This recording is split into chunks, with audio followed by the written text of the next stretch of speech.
nous avons forgé notre expertise sur vous, en adaptant continuellement nos produits et services selon vos attentes. PCDC, bâtisseur d'avenir.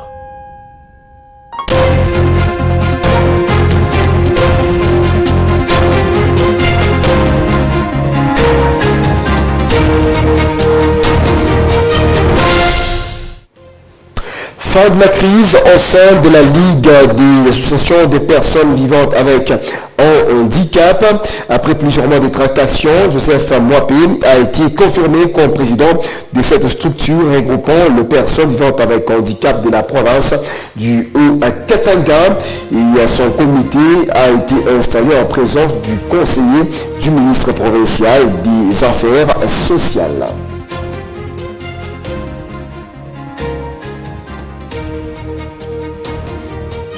Très heureux de vous retrouver ce soir sur la télévision à grande vision pour vous informer. Madame, messieurs, vous faites bien de rester avec nous. On ouvre ce journal.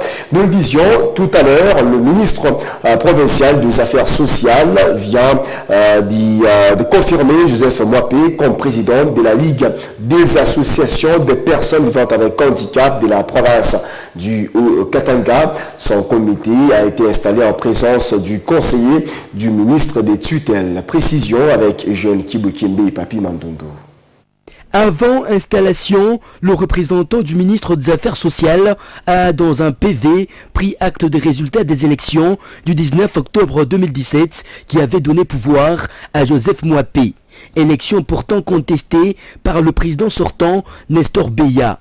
Mais la présence symbolique du ministre des tutelles à cette cérémonie laisse conclure. En foi de quoi, le comité de la FACA vient d'être installé.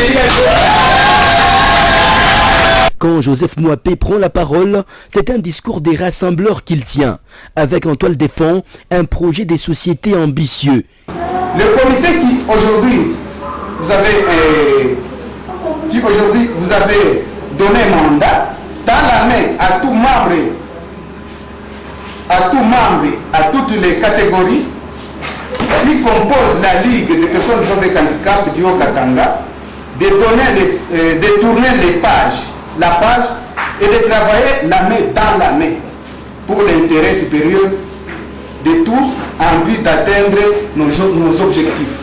Est-ce la fin du bicéphalisme au sein de la Ligue? Le conseiller du ministre répond. Il n'y a jamais eu de bicéphalie, mais en fait ce qui a été là, c'est juste certaines incompréhensions. Mais aujourd'hui, vous voyez que la Ligue est unifiée et je vous rassure, ils vont aller dans le bon chemin. C'est juste question de volonté. Nous leur demandons de s'unir et d'aller vers l'avant. Voilà, aujourd'hui, M. Mwapé est élu comme président et installé. C'est à lui de prendre le bâton et de démontrer qu'il est président. Le comité Joseph Mwapé est dit inclusif et est constitué de plus de 25 personnes. De l'intérieur de la province, seul l'ICACI est représenté. La société civile et toutes les forces vives de la province du Katanga ont organisé ce samedi au bâtiment du 30 juin une conférence sur la paix et la cohésion. À l'issue de ces assises, un comité des sages a été installé. Une fois encore, et Jeune Kibokembe et Papi Mandondo. Organisée pourtant par la société civile et les forces vives, la conférence s'est déroulée dans une salle presque vide. Mais cela n'a pas empêché sa tenue. Au cours des échanges, la recherche de la paix était au centre. Après les exposés des différents orateurs, l'assistance, quoique moins nombreuse, s'est appropriée les débats par deux questions.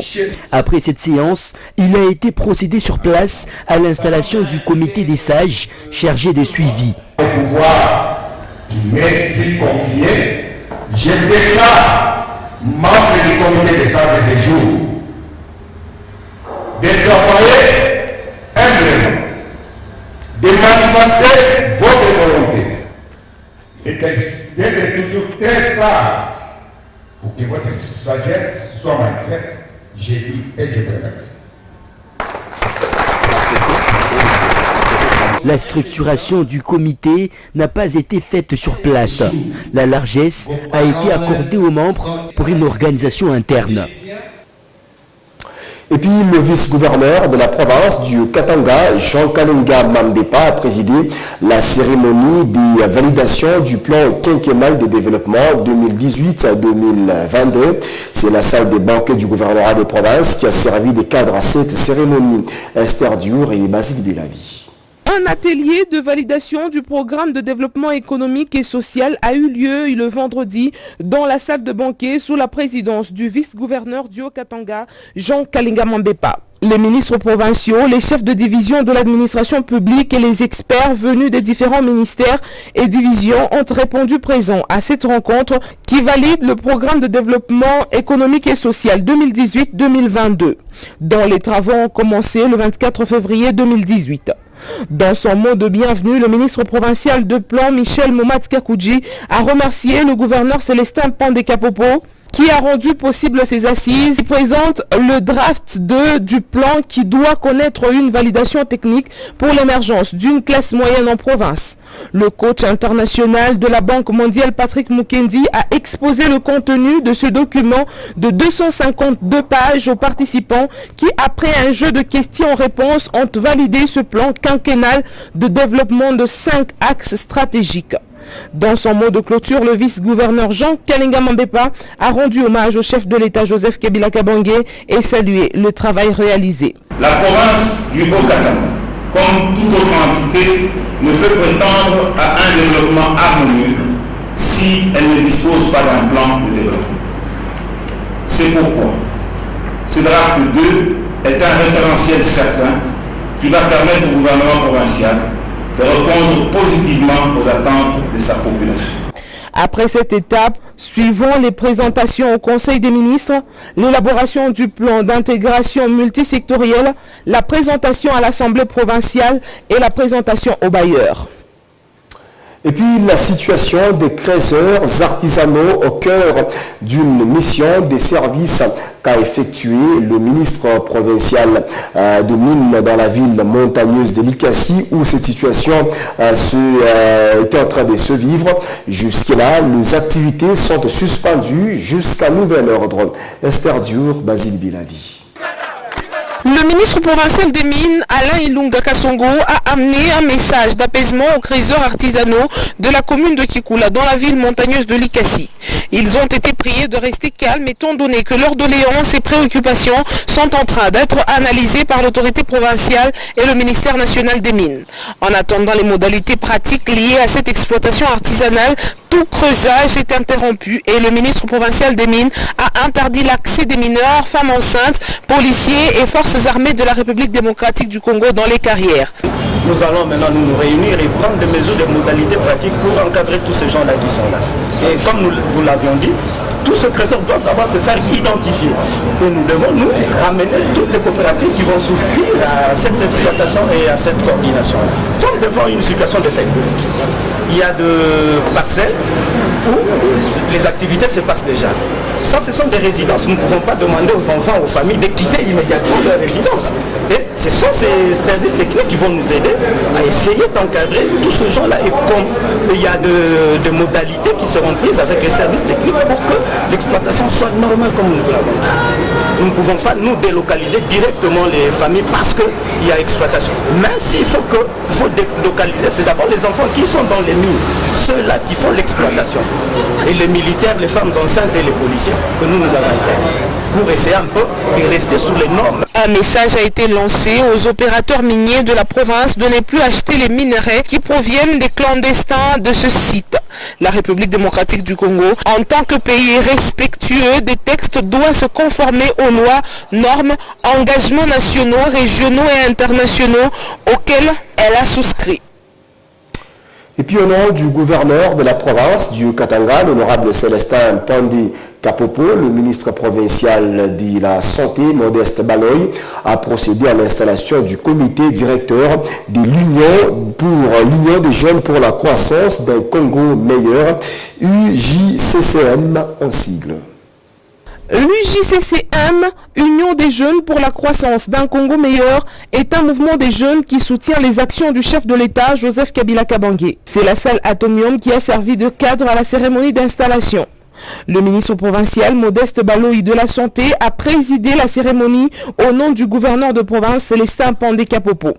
Dans son speech, le président national Papi Chamwangé a remercié le chef de l'État pour la paix et l'entrepreneuriat des jeunes. Nous remercions le président de la République, chef de l'État, son Excellence Joseph Kabila Kabange, l'artisan de la paix, bâtisseur de l'unité nationale, l'initiateur et protecteur de la démocratie que jouisse ce cher et beau pays, la RDC, par qui la jeunesse s'inspire pour se prendre en charge en ayant une haute vision afin de conserver en toute sagesse la démocratie, la paix et l'unité acquise après tant de sacrifices consentis par les pères de la nation. Est venu le moment tant attendu, la présentation du comité directeur par le représentant du gouverneur et ministre Modeste Baloyi en disant ceci. Monsieur Katanga, nous prenons acte de votre installation comme membre du comité exécutif national de l'Union de la jeunesse pour la croissance du Congo meilleur. Sincère félicitations. Le comité national, chapeauté par Papi Chamwangé, a pour mission de conduire à bon port ce mouvement des jeunes, l'UJCCM. Sous l'initiative de la Miss Verte RDC, l'ONG Nature is Life a organisé ce samedi une marche de santé au jardin botanique de la ville de Lubumbashi, une façon de clôturer en beauté le mois de la femme. Et jeune Kibo Kembe et fils Luamba. C'était à la fois une marche des santé et une visite de guidée du jardin botanique. Les femmes, venues des différentes associations de la société civile, à côté de la Miss Verte, ont effectué une promenade des découvertes des plantules. Pendant la marche, on profite pour expliquer aux mamans quelle est l'importance de l'arbre, comment protéger l'environnement, ne pas jeter de déchets un peu partout. On profite pour expliquer, éduquer le maman par rapport à ça. Et nous clôturons ensemble le mois de la femme avec elle. Visite guidée, appuyée des explications précises d'un expert du jardin. Journée d'information pour ces femmes. Je suis très contente vraiment parce que c'est ma toute première fois de visiter, de faire la marche de santé au jardin botanique. Je suis très contente vraiment. Avant de devenir Miss Verte, l'initiatrice de cette marche des santé était Miss Congo, élue en 2013 en Afrique du Sud. Quand j'ai commencé à travailler dans une société au Capi Environnement Conseil, quand j'ai commencé à travailler là-bas, c'est là où j'ai eu le goût pour m'occuper aussi de l'environnement. Alors, en partant de cela, la protection de l'environnement, je me suis dit que si on appelait Miss Verte au lieu de Miss Congo, je mets Miss Verte, c'est la nature, Miss Écologie, et je vais m'occuper de ça. Cette marche des santé s'inscrit dans les activités de clôture du mois de la femme. Et puis 4 ans d'existence de la radio-télévision Héritage, la direction générale de la station de Lubumbashi continue à recevoir de critiques et suggestions. Cette fois-ci, c'est le tour d'Idilas Nyota, qui s'exprime, cette consoeur de la télévision Mwangaza, analyste des questions sportives et attachée de presse de l'université de Lubumbashi. Je vous prie de la suivre au micro des jeunes Kibu Kembe et Papi Mandondo. Premièrement, je voudrais d'abord féliciter cette chaîne parce qu'ils sont venus, ils ont trouvé un terrain déjà miné, on peut dire, occupé. Il y a Mwangaza par-ci, Malaika par-là, Kyondo également. Mais Héritage a su se frayer un chemin, d'une part dans la réaction sportive. Héritage a su engager de jeunes gens ambitieux et ouvrir la porte aux autres confrères comme consultants qui ne sont pas forcément de la chaîne. Et c'était des émissions assez suivies. Je le dis dans les passés parce qu'il y a quelque chose à redire. Et puis du côté information, actualité, Héritage également s'est frayé un autre chemin en traitant l'actualité vraiment impartiale, non seulement impartiale, mais une information creusée. Parce que moi, je me sens très à l'aise quand je suis les informations à la radio Héritage, à la télé comme à la radio, c'est creusé. Vous avez tous les détails quand vous suivez l'information et vous avez non seulement les détails localement, mais ça vous donne un aperçu de l'actualité au niveau national et au niveau international. Ça, c'est le point positif. Maintenant, le point négatif, c'est que Héritage n'a pas su garder le cap. Je suis fan de la télé, de la radio. J'ai suivi Héritage dès le début, mais je me suis rendu compte que ça partait maintenant des Crescendo. Héritage n'a pas su garder le cap, d'une part, par l'instabilité de l'effectif. Il y a tout le temps un journaliste qui part, on s'habitue, il nous apprivoise, comme on dit, on l'adopte, et puis demain il part. Et puis d'autre part, même le traitement de l'information. Quand je vais parler principalement du sport, parce que je suis beaucoup le sport, c'est en fait mon domaine de prédilection. Je suis beaucoup les émissions sportives, les journaux, à la radio comme à la télé, et donc je sais jauger un peu le niveau. Actuellement, le niveau de Héritage, de la rédaction sportive de Héritage est vraiment en baisse par rapport à ce fait-là. Et je crois que Héritage les responsables doivent fournir un effort pour garder le cap, stabiliser l'effectif, et également stabiliser même le système de fonctionnement, parce que quand celui-ci part, il part avec son système, et même le format des émissions, par moment ça change comme ça. Et puis il y a quelque chose à la télé qui ne me plaît pas trop, il y a le timing des émissions n'est pas respecté. Moi je suis contente quand on m'appelle de Kindu, on me dit non, on suit Héritage et tout, il y a des infos de là qu'on a suivi. Et donc vice versa, on voudrait aussi avoir les informations de Kindu ici, de Badolité, grâce à la radio-télévision Héritage qui paraît petite mais qui nous fait du grand travail.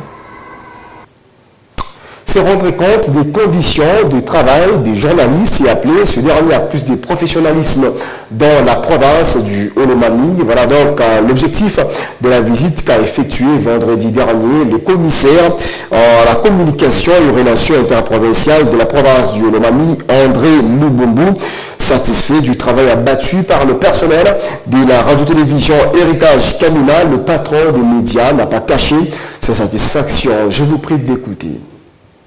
Mes impressions sont satisfaisantes. J'ai trouvé une chaîne qui est ancrée dans la ligne droite de la révolution de la modernité, dans la mesure où elle se sacrifie avec de peu de moyens pour donner les meilleurs d'elle, pour arriver à couvrir l'espace informationnel du Olomami.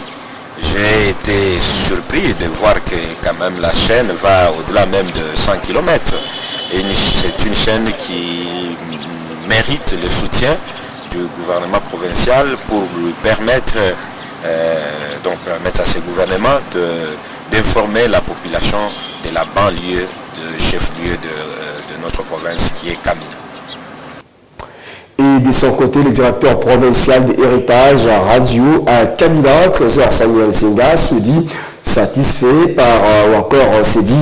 flatté par cette visite surprise qu'a effectué le commissaire, le patron de médias dans la province du Olomami. Je vous prie de l'écouter, le micro de Gina Kalala. Le commissaire à la presse est chargé des relations interprovinciales. Son passage à Héritage nous est vraiment d'une grande importance. En fait, il est venu nous rappeler que nous devons accompagner l'autorité provinciale, nous devons travailler dans le professionnalisme et éviter les délits de presse, parce que vous savez bien que des fois, les journalistes ignorant certains droits, certains devoirs, il arrive à déraper. Voilà pourquoi aujourd'hui il est passé. C'était aussi une visite surprise, je dirais. Il est venu s'enquérir de la manière dont nous sommes en train d'exercer notre travail ici chez nous. Et nous quittons la province du Olomami, direction à présent le Congo central, et c'est parti en illustration. Le vice-premier ministre et ministre de l'Intérieur, Henri Nova Sakani, a suspendu vendredi 6 avril dernier toutes les plénières à l'Assemblée provinciale du Congo central, cela en attendant le résultat des enquêtes. Cette décision fait suite aux incidents enregistrés le 30 mars lors de l'ouverture de la session de mars. Les altercations, des échauffourées ont opposé les policiers à à un groupe de jeunes lors de l'ouverture de la session de mars. Les altercations ont commencé lorsque les policiers ont refusé l'accès dans l'organe délibérant à certains jeunes qui portaient des effigies du PPRD et l'a aussi empêché aux délinquants appelés Koulouna d'accéder dans l'hémicycle de la province. Après le refus de la police de les faire entrer, ces jeunes ont attaqué l'Assemblée provinciale avec des machettes et des pierres et ont giflé les sous-officiers de la police.